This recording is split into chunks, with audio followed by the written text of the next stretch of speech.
자, 오늘 예레미야 16장 1절로부터 13절까지 우리 지난번 바라보았던 그 선지자의 낭망 속에서 또다시 회복시키시는 하나님의 은혜를 발견한 연후 또다시 하나님이 예레미야에게 어떠한 말씀을 주셨는지 살피며 오늘 또 적용할 수 있는 귀한 말씀에 은혜가 임하여지기를 원합니다. 예레미야 16장 1절로부터 13절입니다. 여호와의 말씀이 또 내게 임하여 이르시되 너는 이 땅에서 아내를 맞이하지 말며 자녀를 두지 말지니라. 이곳에서 낳은 자녀와 이 땅에서 그들을 해산한 어머니와 그들을 낳은 아버지에 대하여 여호와께서 이와 같이 말씀하시오니 그들은 독한 병으로 죽어도 아무도 슬퍼하지 않을 것이며 묻어주지 않아 지면의 분토와 같을 것이며 칼과 기근에 망하고 그 시체는 공중의 새와 땅의 짐승의 밥이 되리라. 여호와께서 이와 같이 말씀하시되 소상집에 들어가지 말라. 가서 통곡하지 말며 그들을 위하여 애곡하지 말라. 내가 이 백성에게서 나의 평강을 빼앗으며 인자와 사랑을 제함이라. 여호와의 말씀이니라. 큰 자든지 작은 자든지 이 땅에서 죽으리니 그들이 매장되지 못할 것이며 그들을 위하여 애곡하는 자가 없겠고 자기 몸을 베거나 머리털을 미는 자도 없을 것이며 그 죽은 자로 말미암아 슬퍼하는 자와 떡을 떼며 위로하는 자가 없을 것이며 그들의 아버지나 어머니의 상사를 위하여 위로의 잔을 그들에게 마시게 할 자가 없으리라. 너는 잔치집에 들어가서 그들과 함께 앉아 먹거나 마시지 말라. 만군의 여호와 이스라엘의 하나님께서 이와 같이 말씀하시니라. 보라, 기뻐하는 소리와 즐거워하는 소리와 신랑의 소리와 신부의 소리를 내가 내 목전 내 시대에 이곳에서 끊어지게 하리라. 내가 이 모든 말로 백성에게 말할 때에 그들이 내게 묻기를 여호와께서 우리에게 이 모든 큰 재앙을 선포하심은 어찌 됨이며 우리의 죄악은 무엇이며 우리가 우리 하나님 여호와께 범한 죄는 무엇이냐 하거든 너는 그들에게 대답하기를 여호와께서 말씀하시되 너희 조상들이 나를 버리고 다른 신들을 따라서 그들을 섬기며 그들에게 절하고 나를 버려 내 율법을 지키지 아니하였음이라. 너희가 너희 조상들보다 더욱 악을 행하였도다. 보라, 너희가 각기 악한 마음에 완악함을 따라 행하고 나에게 순종하지 아니하였으므로 내가 너희를 이 땅에서 쫓아내어 너희와 너희 조상들이 알지 못하던 땅에 이르게 할 것이라. 너희가 거기서 주야로 다른 신들을 섬기리니 이는 내가 너희에게 은혜를 베풀지 아니함이라 하셨다 하라. 아멘. 여러분들 우리가 예레미야를 바라보면서 지금까지 우리 소선지서 연대기에 의해서 소선지서 그리고 커다란 이사야라는 큰 산을 넘었습니다. 자, 그러나 지금까지는 어쩌면 어려움 없이 큰 어려움 없이 이해하고 어려움 없이 또 영으로 해석하고 적용할 수 있었지만 예레미야는요 좀 더 구조적이고 좀 더 전문 용어로는 비평적이에요. 왜냐하면 지금도 철저하게 삼중의 구조로 되어져 있어요. 즉 하나님 말씀이 그냥 아무렇게나 되어진 것이 아니라 이렇듯 조금 더 세밀하게 조밀하게 예레미야를 통하여서 하나님이 기록하여 주신 당신의 음성입니다라는 관점들이 새롭게 조금씩 열려져야 하는 겁니다. 그렇기 때문에 그냥 소설 읽듯이 그냥 편안한 마음으로 읽어서는 예레미야서의 내용이 잘 보이지가 않아요. 그래서 항상 무언가를 들고 기록하거나 구조화시키는 작업을 해야 예레미야서가 보이게 됩니다. 일단 그런 과정으로 철저히 삼중의 구조로 되어져 있습니다. 이 본문 이런 배경 속에서 서론 가운데 우리 시작하였으면 좋겠고 삼중 이제 세 가지 구조로 되어져 있습니다라는 것 기억하셨으면 좋겠습니다. 자, 일단 우리 예레미야 예레미야의 부르심 속에서 한 번은 살펴보았지만 구약의 선지자들, 지금 유대가 조금씩 멸망하여져 가는 시점, 지금도 이 본문 14장에서 24장까지는 유대의 18번째 왕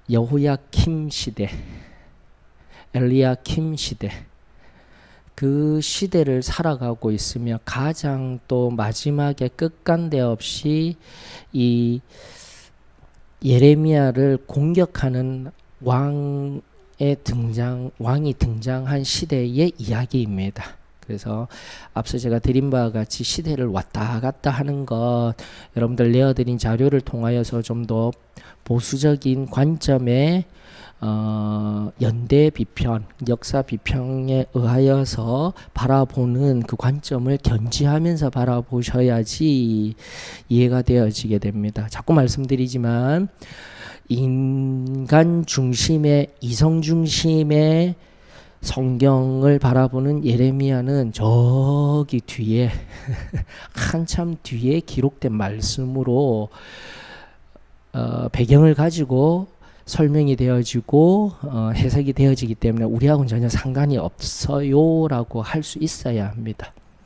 그리고 그 근거로서 지금 이런 최소한의 역사 속에서의 예레미야의 내용을 살피고자 할 때에 예레미야를 통한 하나님 뜻의 진리가, 순전함들을 빨리 발견하게 되는 거예요. 그래서 이런 훈련들이 일단 우리 소망교회를 통해서 끊임없이 되어지며 이 시간 감사를 드리면서 지난번에도 말씀드린 바와 같이 이런 어려움 속에, 이런 극심한 어려움 속에 낭망하여서 15장에 보게 되면은 아예 선지자의 삶을 포기하고 하나님 곁을 떠나려고 했던 예레미야를 하나님이 다시 어떻게 하셨다고요? 다시 돌아오라까지 기억나시죠? 15장 20절로부터 21절의 말씀을 통하여서 내가 너를 구하여 건지며 함께 하겠노라 라는 말씀, 19절에 내가 돌아오면 그 구약의 계속적인 죄지은 백성들을 향하였던 말씀이 이 예레미야에게도 녹아져 있습니다. 자, 또 한 가지 여러분들이 기억해야 할 것은 이러한 선지자의 개인적인 삶의 정황을 통하여서 예레미야 선지자라는 한 개인만을 부르시는 것이 아니라 기록되어진 목적이 바로 이 개인의 삶의 정황을 통해 누구에게도 메시지의 목적을 두고 있냐면 유다 백성들에게도 중첩으로 보셔야 돼요. 이 개인의 선지자의 삶을 통하여서 선지자의 삶만을 바라보는 것이 아니라 1인칭으로 되어져 있다 할지라도 복합적인 2인칭의 원어 안에 순간순간 복합적으로 들어가 있어요. 그렇다면 누구냐? 즉 유다 백성들을 향한 하나님의 부르심인 거예요. 너희가 만일 돌아오게 되면 꼭 예레미야뿐만이 아니라 또 유다 백성들, 남은 자 사상, 우리가 통섭적으로 알고 있는, 전체적으로 알고 있는 바로 제2 성전 부흥기 시대에 에스라 느헤미야 시대에 부흥을 일으켰던 남은 자들과 돌아온 사람들을 통해서 하나님이 하실 일들까지도 살필 수 있어야 한다라는 거죠. 그래서 성경을 바라보면서 계속 우리가 한 절 분절해서 단편적인 내용만 가지고 있으면 평생을 신앙생활을 해도 모를 때가 있어요. 이 기회에 다시 한번 더 전체로 한 번 더 좀 폭넓게 또 깊이까지 넓고 깊게 그리스도의 분량에까지 이룰 수 있는 그런 하나님의 말씀 가운데 들어갔으면 좋겠습니다. 그래서 다시 한번 더 반복드린 것은 바로 선지자의 삶을 통하여 하나님은 백성들에게 말씀하고 싶은 거예요. 이미 앞서 잠깐 다루어 드린 바와 같이 호세아 아시죠? 호세아에게는 음란한 여인과 결혼하라고 했어요. 음란한 여인 고멜, 창기와 결혼을 해서 이제 자녀를 낳았는데 그 자녀의 이름이 로루하마, 로암미, 기억나시죠? 로 자체가 아니다라는 부정을 나타내요. 로루하마, 암미 이렇게 하면서 무슨 이름을 음란한 여인을 아내로 둔 것도 모자라 아들, 딸의 이름을 자녀들의 이름을 놓았는데 그 이름이 바로 긍휼히 여김을 받지 못한 자 이름을 그렇게 지어버리는 거예요. 루하마라는 뜻이 바로 긍휼히 여김을 받지 못한 자, 로암미는 바로 내 백성이 아니다. 이게 바로 선지자의 개인적인 삶, 아프고 힘든 삶이자 또다시 백성들을 향한 하나님의 메시지라는 거예요. 그저 말씀으로만 하는 것이 아니라 호세아 선지자를 통한 하나님의 마음이 녹아 있으며 또다시 그럼에도 불구하고 호세아서 말미에 계속해서 하나님이 부르시는 은혜가 있다라는 것 여러분들이 이미 호세아서를 살피고 잘 알고 있습니다. 또 이사야도 그랬죠. 이사야 20장에 보게 되면은 3년 동안 벌거벗고 다녀요. 그래서 애굽과 또다시 구스에 의한 그런 압제된 상태를 보여주는 당시에 너희들이 다시 돌아서지 아니하면 3년이라는 것은 꼭 3년의 기간도 우리는 그대로 받아들입니다. 그대로 믿지만 3, 7, 계속해서 12, 40 이런 숫자의 개념은 상징적으로 옛날 고대 모든 문화에 그래요. 완전한 숫자, 성경을 바라볼 때 그렇게 엇박 속에서 벌거벗은 것과 같이 수치를 드러내며 살아갈 것이다 해서 이사야 선지자는 3년 동안 벌거벗은 채로 다녀야 하였습니다 라는 것 이사야 20장에 기록되어져 있고요. 에스겔서 24장에 보게 되면 하나님이 갑작스레 누가 너 아픔을 당할 거야 재앙을 당할 거야 했는데 누가 갑자기 죽게 됩니까? 바로 자신의 사랑하는 아내가 죽음을 당합니다. 하나님이 그걸 미리 알려주셨어요. 그러면서 갑작스레 찾아온 멸망을 그런 선지자들의 개인적인 삶의 아픔을 통하여서 백성들에게 교훈시키고 그렇게 교훈시켜서 너희들 잘못될 거야 라는 것이 아니라 하나님의 마음은 항상 어떻다고요? 돌아오라. 사랑하시는 하나님. 그리고 또 그렇게 사용된 선지자들 그리고 오늘날 묵묵히 좁은 길을 나아가는 종의 걸음 그리고 우리 또 이 좁은 길을 함께 걸어가는 성도들의 삶 다시 새로이 조명되어지고 우리가 또 새롭게 함께 걸어가는 은혜로 그렇게 감사함으로 받아들이는 귀하고 복된 말씀이 되었으면 좋겠습니다. 자 보셔요.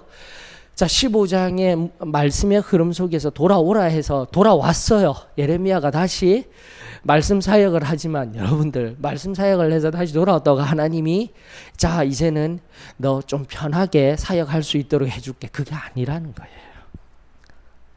결국 돌아와도 다시 하나님을 붙잡아도 하나님은 무엇이라고 말합니까? 3가지 금지. 더욱더 힘든 자리로 내모는 하나님의 어찌 보면은 너무 완고하신 어떻게 이렇게 하나님이 은혜를 주시고 사랑을 주셔야 할 분이 왜 이토록 끝간데 없이 선지자를 밀어붙이십니까 하지만 그 이유는 바로 또다시 계속 말씀드립니다. 백성들의 돌이킴을 위한 선지자의 사용인 것입니다.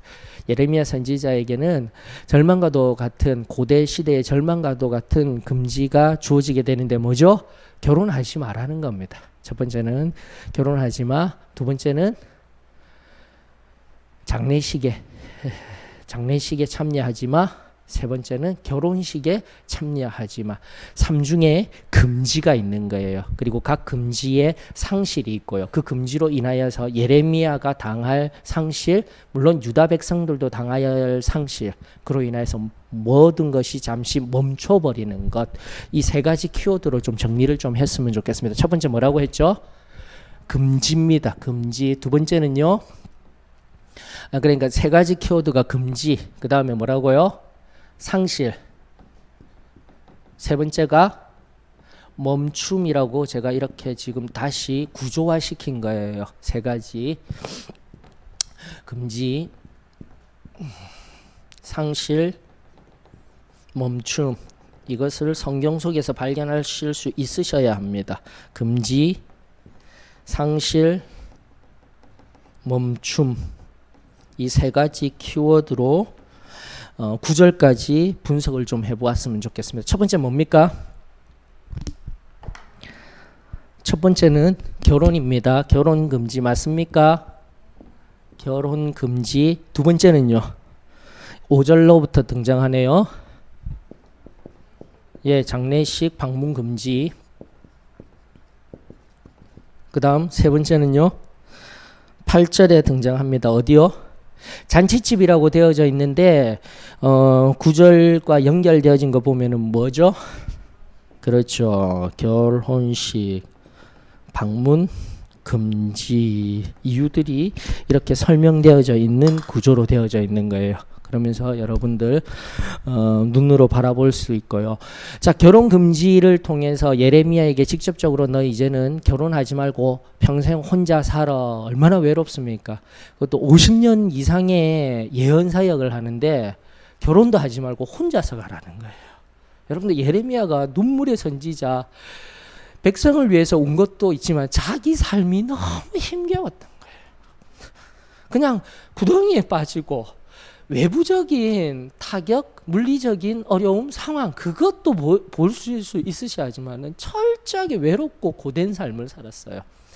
어느 신학자에 의하면은요, 어떻게 표현이 되었냐면은 신약 시대에 예수님이 십자가를 지고 가신 너희 각자의 십자가를 지고 가라라는 말씀 아시죠? 예수님이 먼저 지시고 그 말씀이 신약 성경에 있기 이전에 이러한 삶을 산 사람이 누구라고요? 예레미야라는 겁니다. 그래서 감옥에 갇히고 물구덩이에 빠지고 매 맞고 이로 인하여서 늘 그럼에도 불구하고 울며 갔던 예레미야를 넘어서 그의 삶이 얼마나 고단하고 힘들었던 외로웠던 삶인지를 다시 한번 더 눈여겨볼 수 있었으면 좋겠습니다. 그러면서 우리 이미 살핀 바와 같이 그 멸망의 마지막 때에는 나뒹구는 시체들 이제 앞선 14장 12절에 시작되었다고 하였습니다. 칼과 기근과 전염병 이것이 계속해서 예레미야서에 반복되어진다고 하였어요.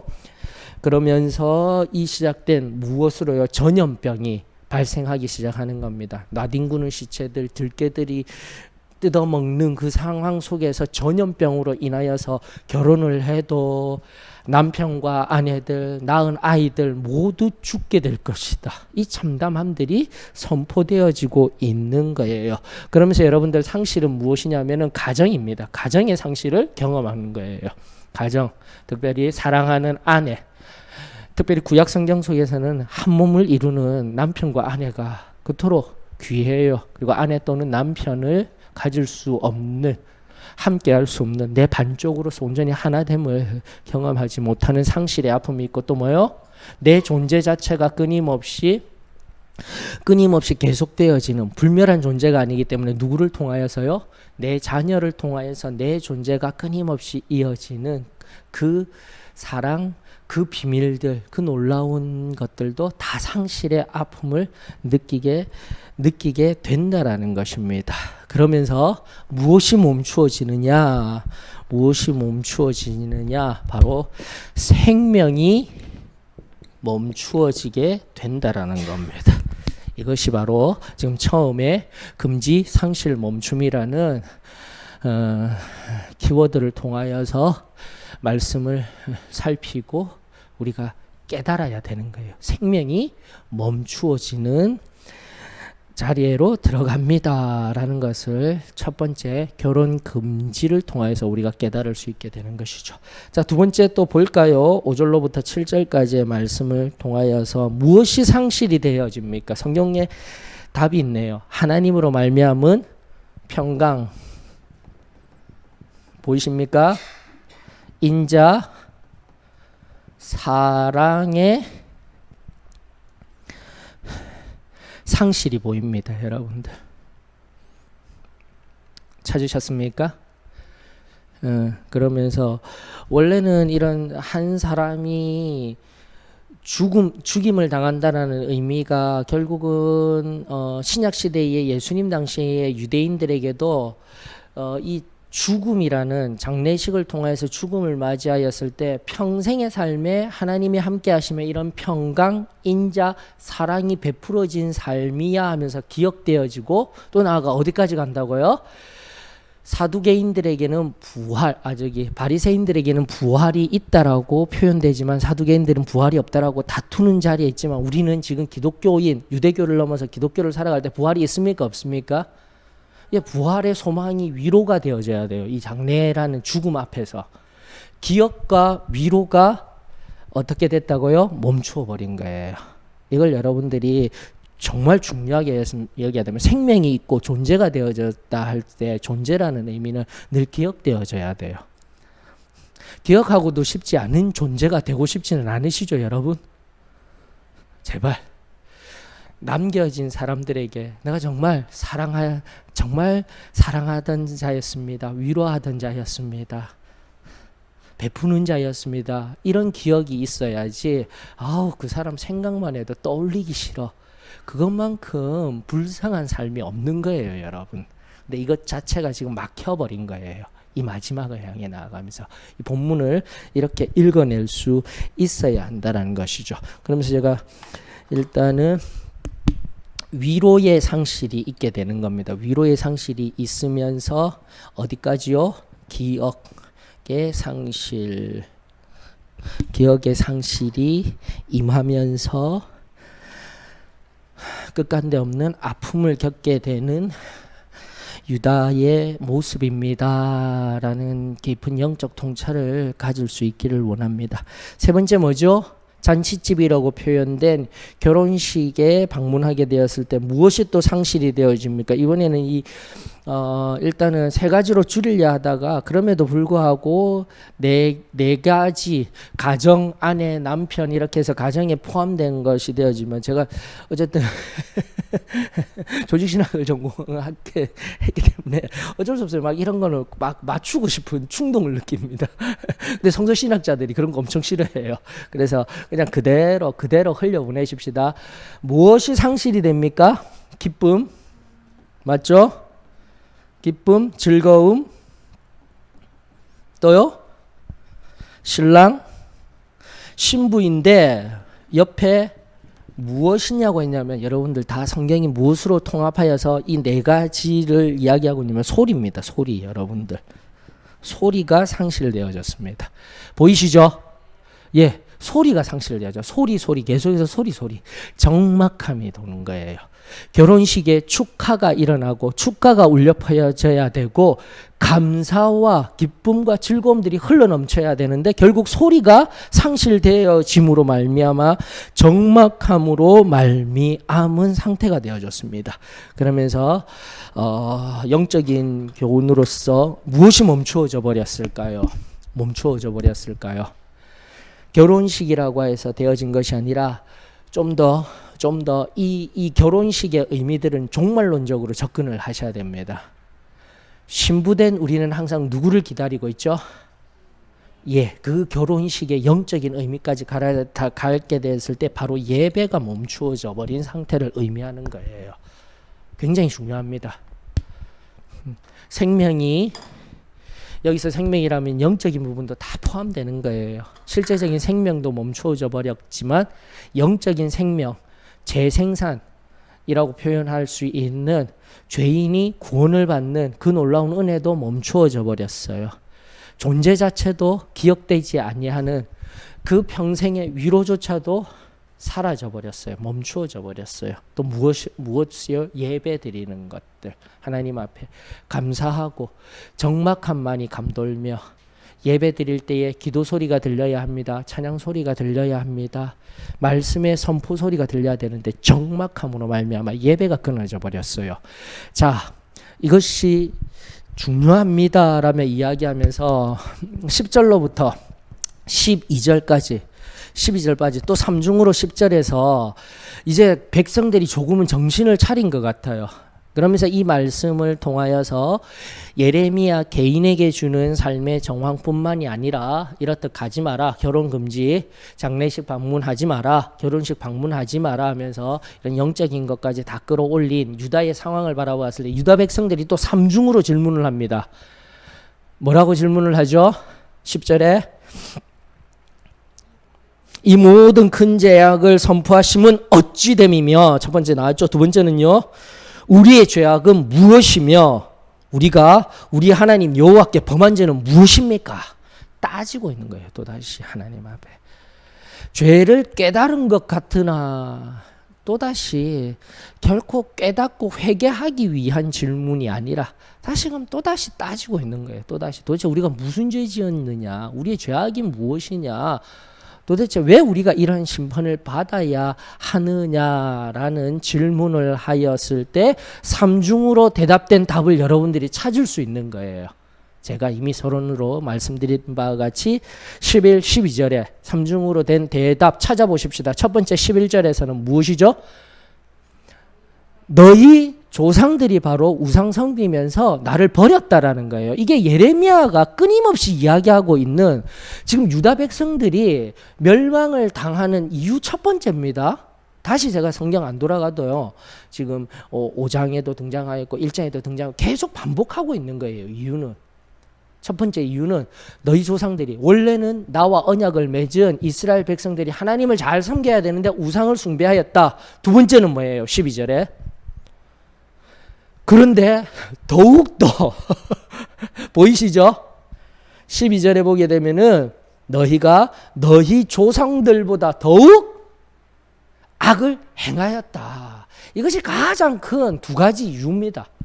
예레미야서를 통하여서 멸망을 당할 수밖에 없는 두 가지 이유. 원래는 조상으로부터 지금까지 우상이 아닌 율법을 따르며 여호와 하나님만을 사랑해야 되는데 하나님도 안다 하면서도 뭐하고 있는 거예요? 자꾸 바알신 섬기고, 한 발이 오늘날로 적용하게 되면 내 한 발이 어디에 지금 있다라는 겁니까? 세상에 있다라는 거예요. 세상의 즐거움을 쫓는다라는 거예요. 그렇게 적용을 해야 되는 거예요, 여러분들.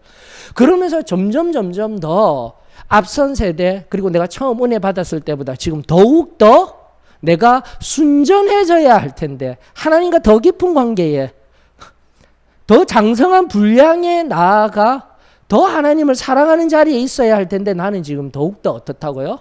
악을 행하는 자리에 있을 수 있다라는 교훈을 끄집어낼 수 있어야 되는 겁니다. 나하고 상관없는 저 멀리 BC 한 600년경에 그때의 이야기일 뿐이야 라고 치부하면 안 된다라는 거예요. 나에게 영적인 적용을 할 수 있어야 되는 거죠. 그리고 세 번째 또 왜 이런 멸망을 당합니까? 성경을 자꾸 바라보면서 말씀에서 답을 찾아야 됩니다. 뭐죠? 각기 마음의 완악함을 계속 품고 있는 거예요. 앞서 계속 말씀드렸던 뭐요? 위선과 뻔뻔함.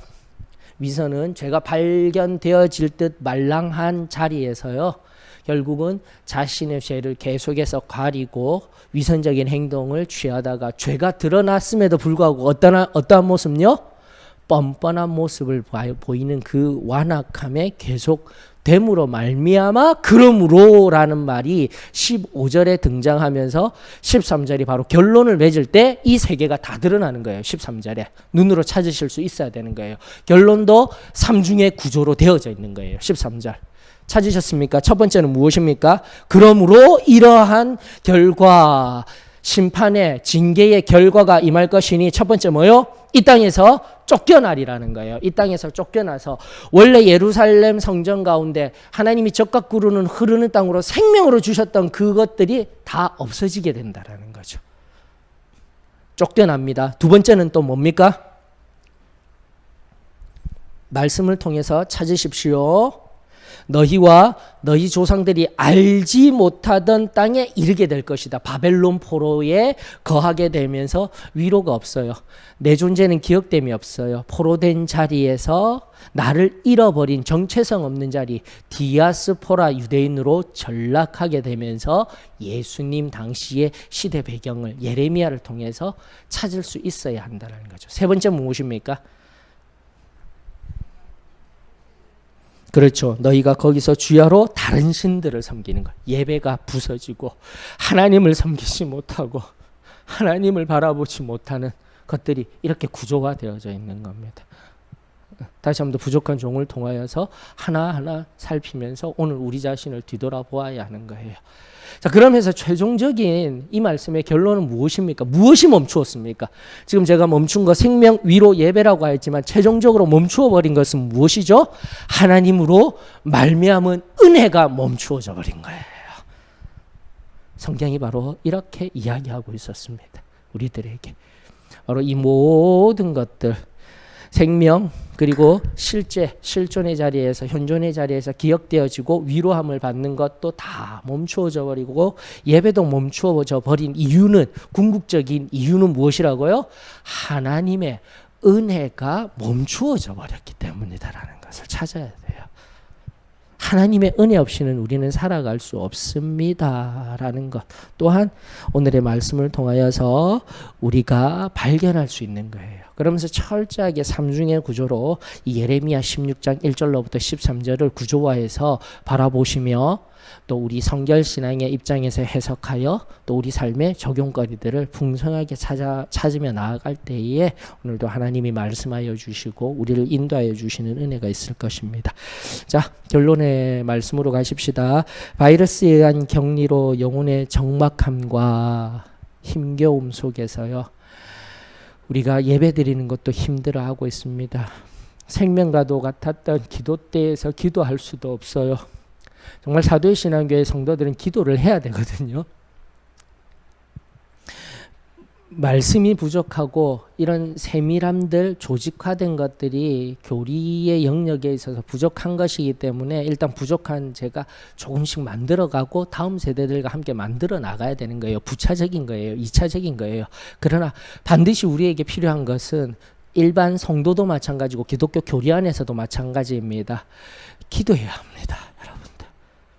기도가 되지 아니하면 바로 그 소리가 막혀져 버리게 되면 예배가 막혀지게 됩니다. 내 존재의 당위도 사라지게 됩니다. 기억되지 않습니다.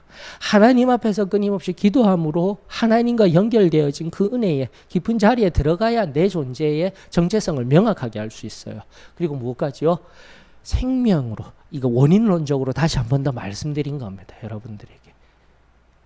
다시 한 번 더 내 생명이 예배가 없고 내 존재가 기억되지 아니하고 하나님과 연결되어져서 가지 아니하면은 내 생명조차도 흔들리는 등불과 같은 시대를 살아가고 있습니다. 다시 한 번 더 우리의 기도가 회복되어지기를 원합니다. 예배가 회복되어지기를 원합니다. 다시 한 번 더 우리의 생명이 회복되어지기를 원합니다.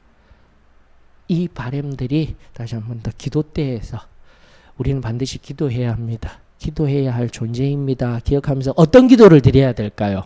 어떤 기도? 주기도문? 아니라 요 근래에 제가 계속 강조하고 있는 정말 우리 신앙 안에서 반드시 모범이 되어지는 기도문, 그리고 우리에게 또다시 진짜 아무런 힘이 없고 저 절망의 밑바닥에 있을 때 올려드렸던 기도문이 하나 있어요. 바로 시편 51편입니다. 여러분들.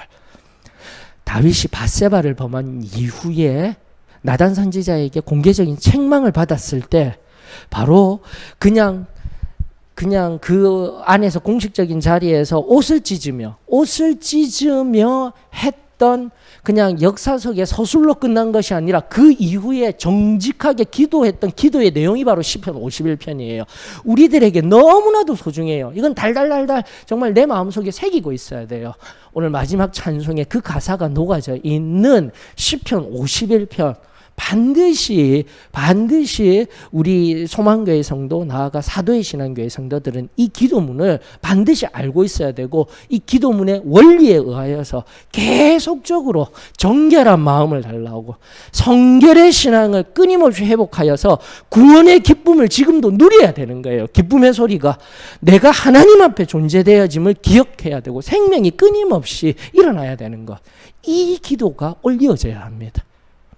그러면서 마지막 시편 51편 뭐 다 보면은 좋겠지만 다시 한 번 더 시편 51편 10절로부터 15절이 중요합니다. 여러분들 반드시 체크해 두셨다가 힘들 때마다 또 시편 이 51편의 10절로부터 15절의 말씀을 딱 펴신 연후에 읽으시면서 하나님 앞에 더욱더 가까이 나아가는 은혜가 있었으면 좋겠습니다. 우리가 잘 아는 말씀이죠. 잘 아는 말씀 시편 51편 10절로부터 15절까지 하나님이여 내 속에 정한 마음을 창조하시고 내 안에 정직한 영을 새롭게 하소서.